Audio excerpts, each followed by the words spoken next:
couldn't send message on Messenger, or ito yung karaniwan na problema ng Messenger natin, no? Yung hindi tayo makapag-send na message or nakalagay is couldn't send message, no? So this is Mabis Tutorial. Ito po yung pag-uusapan natin according to Google.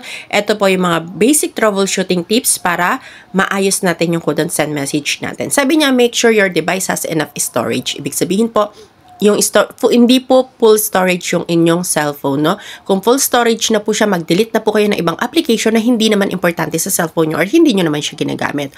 Pagkatapos po, and make sure po na hindi kayo binlock or hindi kayo ni-restricted ng taong sinesendan nyo na message, kasi kung naka-restricted kayo sa kanya or naka-block kayo sa kanya, hindi po talaga kayo makakapag-send na message sa kanya kahit na anong gawin ninyo. And baka naman po, yung taong sinesendan nyo na message is nag-delete na po siya ng account, hindi rin po kayo makakapag-send na message, no? Kung lahat naman po yan is okay po at hindi po ganon ang nangyayari, ang sabi po ni Google is pwede nyo pong i-close yung Messenger app ninyo, pagkatapos i-restart nyo po yung device ninyo. So click the restart, then o kaya naman po i-restart yung cellphone, di ba? O kaya naman po, or on and off your cellphone. I-off nyo po yung cellphone nyo, pahingan nyo ng 5 minutes, then i-on nyo po yung cellphone nyo, then pasok ulit kayo sa Messenger, try po kayo mag-send na message, baka maging okay na po siya. That's all for today. Sana po makatulong. This is Mabis Tutorial. Thank you and God bless.